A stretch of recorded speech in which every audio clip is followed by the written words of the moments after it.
नमस्कार दोस्तों, आप इस वक्त मौजूद हैं सेल्फ स्टडी चैनल पे। एक बार फिर मैं आपके लिए लेके आया हूँ Uttar Pradesh assistant prosecution officer previous year paper part 2। Part 1 हम लोग देख चुके हैं। जो लोग नहीं देखे हैं ऊपर आई बटन पे क्लिक करके देख सकते हैं। हम लोग इसमें क्वेश्चन नंबर 26 to 50 पे बात करेंगे। वीडियो शुरू करने से पहले वीडियो को लाइक, शेयर और कमेंट करें, और जो लोग नए हैं वो चैनल को सब्सक्राइब भी कर लें ताकि आगे आने वाली वीडियो को वो लोग देख सकें। तो चलिए वीडियो देखते हैं। Question number 26।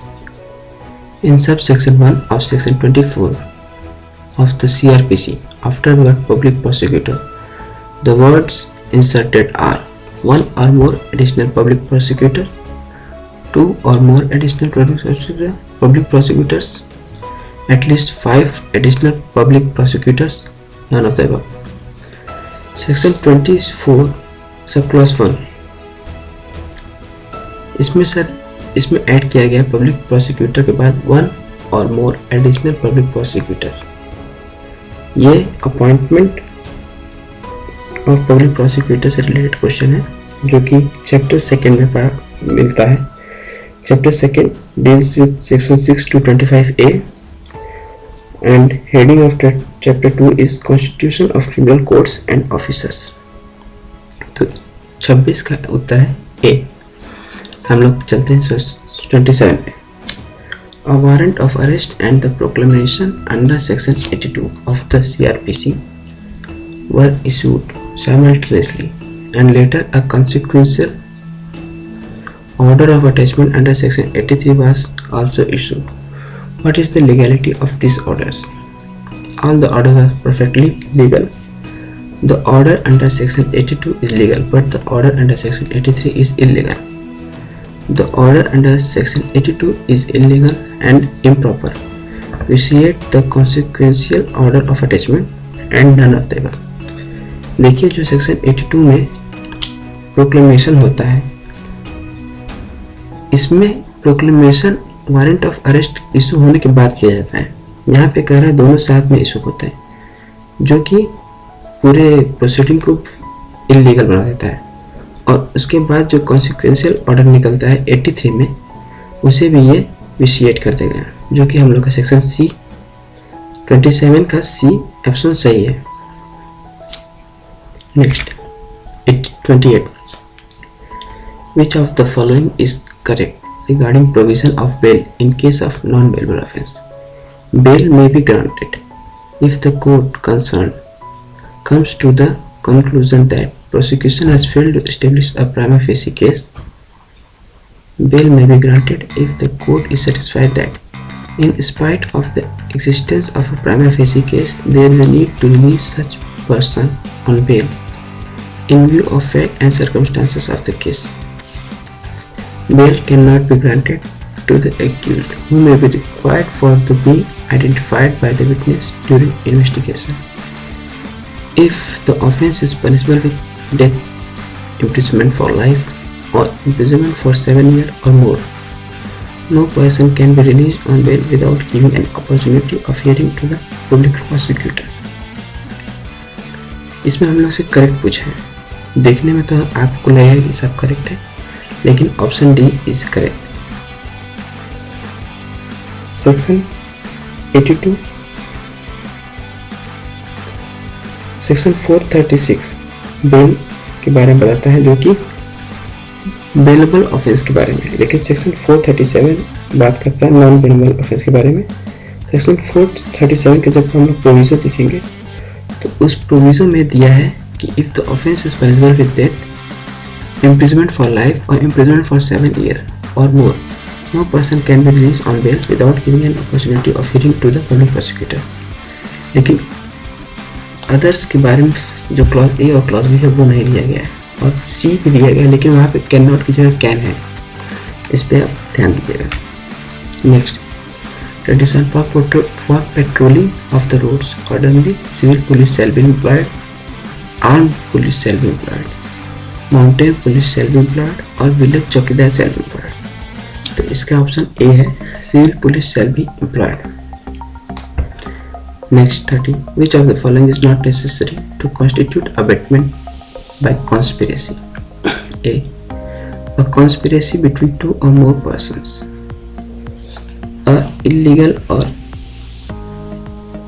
A conspiracy between two or more persons. An act or illegal omission must take place in pursuance of that conspiracy. Such an act or illegal omission must also take place in order to do the thing conspired. The abater should concern the offense with the person who commits it. देखिए, इस conspiracy abetment bye conspiracy को बनाने के लिए किसकी जरूरत नहीं पड़ेगी।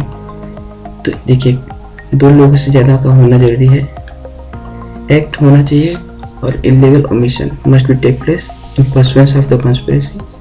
सच एन एक्ट और illegal omission must also take place in order to do something conspired. जो हम लोगों ने कॉन्स्पिरेसी की उसके सापेक्ष में वो एक्ट और इलीगल ओमिशन होना चाहिए. तो ऊपर का तीनों सही, लेकिन लास्ट में अबेटर को साथ में होना जरूरी नहीं है. तो डी इसका करेक्ट आंसर है. नेक्स्ट, चैनल को subscribe, like, comment and share करें और अपना वैल्यूएबल ओपिनियन हमें जरूर दें. 31. Distinction between section 34 and 149 of IPC has been authoritatively expounded by Supreme Court in which case? देखिए, state of Maharashtra versus MH Garg, Gurudev Singh versus state of Punjab, Ram Kumar versus state of Haryana, Nanak Chand versus state of Punjab. तो इसका answer D है. Nanak Chand versus state of Punjab में बताया गया कि section 34 and 149 दोनों ही अलग अलग है. सेक्शन 34 कोई ऑफेंस नहीं है, ये एक एक्सप्लेनेटरी क्लॉज है. ठीक है. Next, village chowkidar are appointed by gram pradhan, in charge of police station, superintendent of police, district magistrate. तो विलेज चौकीदार का अपॉइंटमेंट डिस्ट्रिक्ट मजिस्ट्रेट करता है. इसका करेक्ट है डी, ये वाला. Next 33. Shall it be lawful for police officer to take into custody a person who throws or lays down any dirty, fleets, rubbish or any stone on any road or street which causes inconvenience or annoyance to public? Yes, even without warrant. Yes, only under warrant of arrest. No, because it is not an offense. No, because the police officer is not empowered. देखिए, ये इसका correct option A है. Yes, even without warrant a police officer can arrest a person who throws और lays down any dirty, filth, rubbish और any stone on the road. ये कहाँ दिया गया है? ये दिया गया है सेक्शन 34 ऑफ पुलिस एक्ट, जो कि लिखा है punishment for certain offences on road. Police act 1861 में पास हुआ था. इसमें जो फोर्थ वाला है, फिफ्थ में दिया गया है the throwing dirt into street any person who throws और lays down any dirty, filth, rubbish और एनी स्टोन और बिल्डिंग मटेरियल्स और who constructs any crowded stable for like who cause the offensive matter to run from the house, factory and like. और यहाँ पे आप देखेंगे It shall be lawful for any police officers to take into custody without a warrant any person who, within his view, commits any of such offences. ठीक है. अब आ जाते हैं लोग अगले क्वेश्चन पे. हाँ, section 34 question number 34. History sheeter of class A, that is for डकैत, बुलगर्स, cattle thieves, railways, goods wagons thieves and abettors thereof may be discontinued with the sanction of Superintendent of Police, District Magistrate, Deputy Inspector General of Police, Inspector General of Police. तो इसका correct option है superintendent of police.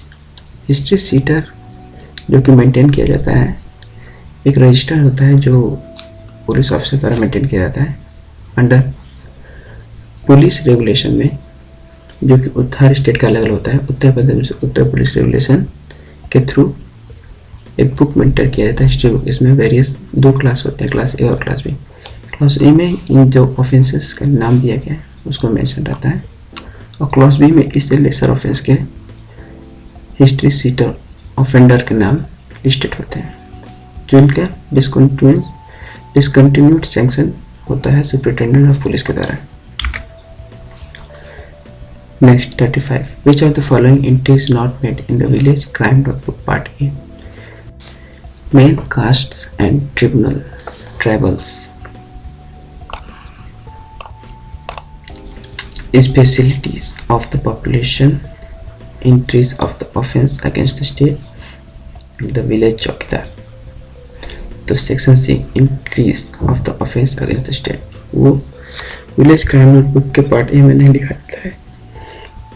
Next 36, particulars of which of the following organised gang should not be entered into the gang register of police station of the district, gang of cattle thieves, gang of bulgars, gang of railway goods wagon thief। तो gang of cattle thieves को उसमें नहीं लिखा जाता है, इसका 36 का भी। 37, is the investigation officer bound to reduce in writing any statement made to him in the course of examination under section 161 of the Code of Criminal Procedure? Yes, no, only when directed by the court to do so, only in the case of cognizable offense। इसका option है no. वहाँ पे investigation officer लिख भी सकता है, नहीं भी लिख सकता है, ये उसके डिस्क्रिप्शन पे है। हाँ, लेकिन जहाँ उसको लगे कि लिखना है तो वो लिख भी सकता है, या ओरली एविडेंस लेना है तो ओरली भी ले सकता है। 161 क्लॉज 1 में दिया है sir. Who among the following is not public servant? Chief Minister of State, Chairman of Central Board of Film Censor, Survivor of an insurance company, Employee of a nationalized bank। तो इसका C correct है।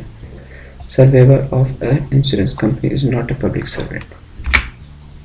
Next, match list 1 to list 2 and select the correct answer using the code given below and list। Khehar Singh versus Delhi administration कौन से case में किस topic पे decision हुआ है, इसको हम लोग को बताना है। तो खेहर सिंह वर्सेस दिल्ली एडमिनिस्ट्रेशन में हुआ था क्रिमिनल कॉन्स्पिरेसी के बारे में। क्रिमिनल कॉन्स्पिरेसी के डिस्कशन हुआ था। Nawab Ali versus state of Uttar Pradesh में कॉमन ऑब्जेक्ट डिस्कस किया गया था, ठीक है। Vishwanath versus state of Uttar Pradesh में राइट टू प्राइवेट डिफेंस के बारे में बात की गई थी। और महबूब शाह वर्सेस एम्परर, इसमें कॉमन इंटेंशन की बात की गई थी, ठीक है। ये ध्यान दीजिए, महबूब शाह में कॉमन इंटेंशन की बात की गई थी, जबकि नवाब अली में कॉमन ऑब्जेक्ट की बात कही गई थी, ठीक है। तो इसका ए ऑप्शन ए फर्स्ट वाला सही है इसका। 40, A makes an attempt to steal jewels by breaking open box and find after so opening the box that there was no jewels in it. What offense he has committed? Attempt to theft, criminal breach of trust, all of the above। तो इसका correct answer है attempt to theft, क्योंकि theft के लिए object का चोरी होना जरूरी है। यहाँ पे चोरी नहीं हो पाता है, लेकिन उसने कोशिश की है, तो इसका मतलब चोरी नहीं हुआ तो यह कोई क्राइम नहीं है, ऐसा नहीं कर सकते, ये क्राइम है, अटेम्प्ट है, ठीक है। 41, A sought to appear in LLB exam on the basis of forge marksheet of BA, but forged marksheet was detected before the commencement of exam. A is not guilty of cheating, A is guilty of attempt to cheating, A is guilty of cheating, none of the above. इसका correct answer C, A is guilty of cheating, उसने check किया है, ठीक। 42, which of the following is not correct? A a person made non compos mentis by illness is exempted from criminal liability if the act was committed under influence of his mental disorder. मतलब मानसिक संतुलित ठीक न होने की वजह से उसने कोई एक्ट किया है जो कि क्रिमिनल लायबिलिटी इम्पोज करते उस पर। तो इसमें हमें बताना कौन सही नहीं है। तो intoxication in order to be available as defense must be of that degree and extent as render the accused practically an automation. Voluntary drunkenness is an excuse for knowledge, except murder and offense punishable with death. Compulsion is an excusable offense if the act is done under the fear of instant death. देखिए ये mentally disorder के कारण अगर कोई criminal हुआ है तो ये भी एक्सक्यूजेबल है, एग्जम्प्टेड है फ्रॉम क्रिमिनल लायबिलिटी से। और अगर कोई व्यक्ति इंटॉक्सिकेशन के कारण भी कोई करता है तो वो भी एक्सक्यूजेबल है, ठीक है, extend to render the physical practical as autonomous. लेकिन voluntary drunkenness is not excuse of knowledge, ठीक है, तो इसका करेक्टनेस सी है। और ये अगर कोई कंपल्सन में करता है तो वो फियर ऑफ इंस्टेंट डेथ, वो भी एक्सेप्ट मर्डर और ऑफेंस पनिशमेंट विद डेथ के अगेंस्ट में एक्सक्यूजेबल है। 43 ये सब प्राइवेट डिफेंस में आता है chapter, right to private defence के चैप्टर में IPC. 43 next, which of the following is not a meaning of expression common intention under section 34 Indian penal code. Section 34 Indian penal code के common intention के बारे में कौन सा इन चारों में से कौन सा है जो एक्सप्रेस नहीं करता है? तो a pre-arranged plan, prior meeting of mind, prior consultation in between all the person constituting the group। ये प्री इंटेंशन वर्ड को एक्सप्रेस कर रहा है, बराबर है। The desire to commit a criminal act without any contemplation of the consequences। B, C, the mens rea necessary to constitute the offense that has been committed। C, D, evil intention of necessarily commit the same offense which is commit। evil intention होना चाहिए, mens rea होना चाहिए common intention को express करने के लिए, और प्रीमीटिंग of mind ये वगैरह होना चाहिए। लेकिन B, desire to commit a criminal act without any contemplation of consequences, ये जरूरी नहीं है, ये एक्सप्रेस नहीं कर रहा है कॉमन इंटेंशन को, ठीक है। तो इसका आंसर बी है 43। नेक्स्ट चलते हैं 44 A, for the purpose of inducing B to desist from the prosecuting a civil suit threatens to burn B's house। What offense was committed by A in this case? A B को धमकी देता है कि वो उसका civil suit वापस ले ले, नहीं तो वो उसका घर जला देगा। तो क्या ये कमिटमेंट है, क्रिमिनल असॉल्ट है, क्रिमिनल फोर्स है या क्रिमिनल इंटिमिडेशन? तो जाहिर सी बात है ये क्रिमिनल इंटिमिडेशन है, ठीक है, जो उसको धमकी दे रहा है।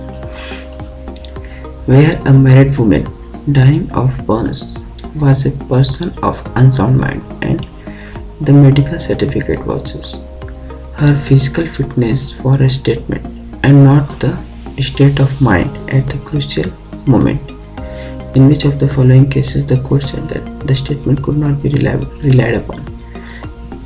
ये जब क्वेश्चन उठा है मेडिकल फिटनेस, उसके अनसाउंडनेस माइंड का, आप मेडिकल फिटनेस का अगर स्टेटमेंट दे रहे हैं तो हमको फिजिकल फिटनेस जरूरत नहीं है, हमको उसके माइंड के क्रूशियल मोमेंट के बारे में जानकारी चाहिए जो कि आप दे नहीं रहे हैं। तो उस पर जो स्टेटमेंट है जो कि डॉक्टर द्वारा दिए गए वो रिलायबल नहीं है, जाहिर सी बात है। तो ये इसका ऑप्शन किस केस में दिया गया है? तो clause A, Ravichandra versus state of Punjab में ये बोला गया है, ठीक है। 46 The principle of promissory estoppel found its root as an exception to the doctrine of consideration, as a rule of future consideration in the law of contract, as a rule of past consideration in the law of contract, none of the above। The promissory estoppel comes out from a future consideration in law of contract, ठीक है। 47 Under which section of Evidence Act a tenant of the immovable property is stopped from denying a title of the landlord of that property? 115, 116, 117, 117. Section 116 says tenant cannot deny the title of the landlord, which which is given 116, then 47 का 116 is correct हो गया। ठीक है। 48 in which section of Indian penal code the maxim ignorantia juris non excusat is incorporated, section 78, 76, 79।